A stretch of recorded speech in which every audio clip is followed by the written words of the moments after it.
কেন আসে দিল চোখে চোখে হারাবার কি উপায় ফেরা যায়। হ্যালো বন্ধুরা, আমার চ্যানেল রিমা সজিত 1021-এ তোমাদের সকলকে স্বাগত। আশা করি তোমরা সকলে খুব ভালো আছো, সুস্থ আছো, আর আমিও খুব ভালো আছি। আবার চলে এসেছি নতুন একটা ভিডিওর সাথে।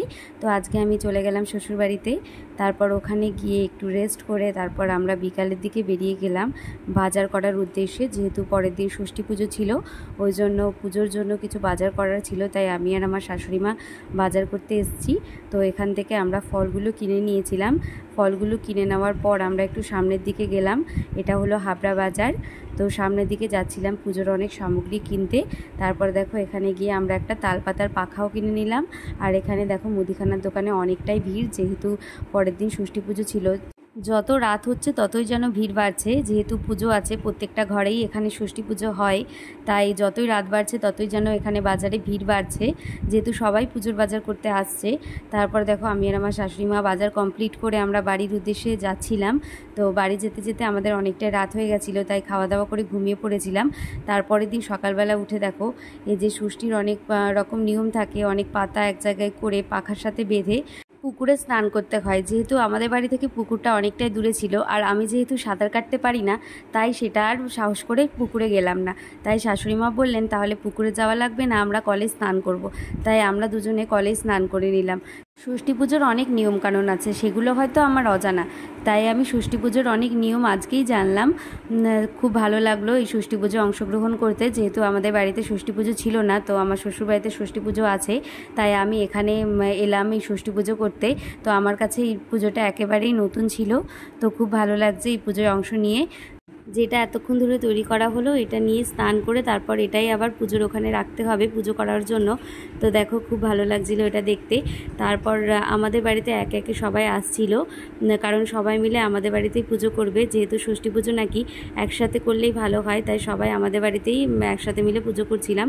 তো দেখো তারপর আমি স্নান করে শাড়ি পরে তারপর আলতা পরতে বসে গেলাম। তারপর দেখলাম শাশুড়ি মায়ের আলতা পড়েছে, কিন্তু অনেকটাই হালকা করে, তাই আমি বললাম আসো আমি আরও একটু ডিপ করে তোমাকে আলতাটা পরিয়ে দিই। তাই আমরা দুজনে মিলেই আলতা পরছিলাম, শাশুড়ি মাকে একটু ডিপ করে আলতা পরিয়ে দিয়েছিলাম। তারপর আমার যেহেতু একটা পা ফাঁকা ছিল, তাই আমিও আলতা পরা শুরু করে দিলাম। তারপর এর মধ্যে তোমাদের দাদা ভাইয়ের সাথে একটু ভিডিও কলে কথাও বলে নিয়েছিলাম। তারপর দেখো শাশুড়ি মা আমাকে বলে বলে দিচ্ছিলেন যে এখানে এখানে ফাঁকা রয়েছে, তো এখানে এখানে আলতা দিতে, তো আমিও আলতা দিয়ে দিচ্ছিলাম। তারপর দেখো আলতা পরে কেমন লাগছে।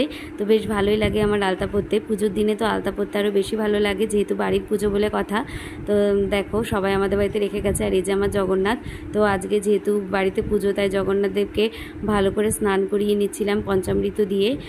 তারপর স্নান করে ভালো করে সিংহাসনটা গুছিয়ে তারপর ষষ্ঠী পুজোর জন্য গোছাতে হবে। তারপর দেখো এই যে সুন্দর করে ভালো করে স্নান করে মুছিয়ে তারপর ছোট ছোট ড্রেস পরিয়ে দিয়েছিলাম। যেহেতু বাড়িতে পুজো, তাই আমরা যেহেতু ভালো করে সেজেছি, তো আমার জগন্নাথকেও সুন্দর করে সাজাতে হবে, তাই তাদেরকেও আজকে সুন্দর সুন্দর ড্রেস পরিয়ে দিয়েছিলাম। তোমরা দেখতে থাকো আমার ভিডিওটা লাস্ট পর্যন্ত। আমি ষষ্ঠী পুজোর অনেক কিছুই তোমাদের সাথে শেয়ার করেছি, আমার ভিডিওটি লাস্ট পর্যন্ত দেখতে থাকো। আর আমার চ্যানেলটি এখনও সাবস্ক্রাইব না করে থাকলে সাবস্ক্রাইব করে দিও, আর বেল আইকনটি ক্লিক করে দিও, যাতে আমার ভিডিও সবার প্রথমে তোমার কাছে পৌঁছায়। তো দেখো আমার সিংহাসনটা সাজানো হয়ে গেছে, আমি এবার ফুল দিয়ে সুন্দর করে সাজিয়ে নিয়েছি। আর এই দেখো সবাই যেহেতু আমাদের বাড়িতে পুজো করছে, তাই আমাদের বাড়িটা অনেকটা জমজমাট লাগছে, আর সুন্দর করে চারিদিকটা কি সুন্দর লাগছে ভালো করে গুছিয়ে। তো ঠাকুরমশাই চলে এসছেন পুজো করতে, তার আগে আমি আর আমার শাশুড়ি মা দুজনে মিলে সব কিছু গুছিয়ে নিয়েছিলাম। বেশ ভালো লাগছে সবাই মিলে একসাথে পুজো করতে, আর আমার তো খুবই ভালো লাগছে, নতুন রকম পুজো দেখছি। তারপরে দেখো সবাই মিলে আমরা এখানে মন দিয়ে পুজো করছিলাম। আর সেদিন পড়েছিল প্রচণ্ড গরম, আর আমরা যেহেতু পুজো করছিলাম প্রদীপ জ্বালানো ছিল, তাই পাখাটাও চালাতে পারছিলাম না, আর ভীষণই গরম লাগছিল, পুরো ঘামে শাড়িটা ভিজেই গেছিলো। তবুও কিছু করার নেই, পুজো তো করতেই হবে, আর পাখাটা অফ করেই করতে হবে। তো পুজো কমপ্লিট হয়ে যাওয়ার পর নমস্কার করে আমি তো ঘরে চলে গেছিলাম, এতটাই গরম লাগছিল আর শাড়িটা একদম ভিজে গেছিলো। তাই ঘরে একটু রেস্ট নিয়ে রেডি হয়ে আমিও বেরিয়ে পড়লাম আমার বাড়ির উদ্দেশ্যে। যেহেতু তোমাদের দাদাভাই ছুটি পায়নি, তাই যেহেতু আমাদের ষষ্ঠীতেও আর যাওয়া হলো না, তাই আমি একা একাই চলে গেলাম আমার বাড়িতে। যেহেতু আমার দিদি জামাইবাবু এসছে ওই বাড়িতে, আর আমার দিদির সাথে আমাদের প্রায় 4 মাস পর দেখা হচ্ছে, তাই খুব এক্সাইটেড ছিলাম দেখার জন্য। তারপর আমি যেহেতু আগের ট্রেনটা মিস করে গেছি, তাই পরের ট্রেনে এসেছিলাম, তো বাড়ি আসতে অনেকটাই লেট হয়ে গেছিলো। তারপর এসে দেখি ওরা সবাই আমার জন্য ওয়েট করে আছে। তো আমিও তাড়াতাড়ি করে হাত মুখ ধুয়ে একে একে দিদির সাথে হাতে হাতে সব কিছু গুছিয়ে দিচ্ছিলাম খাবারগুলো। তো দেখো মা সকাল থেকে অনেক কিছু রান্না করেছে আমাদের বাড়ির জামাইয়ের জন্য। তো দেখো কি সুন্দর হয়েছে। আর তোমরা কারা কারা জামাই ষষ্ঠীতে গেছো আর তোমাদের বাড়িতে কি কি মেনু হয়েছে কমেন্ট করে জানিও।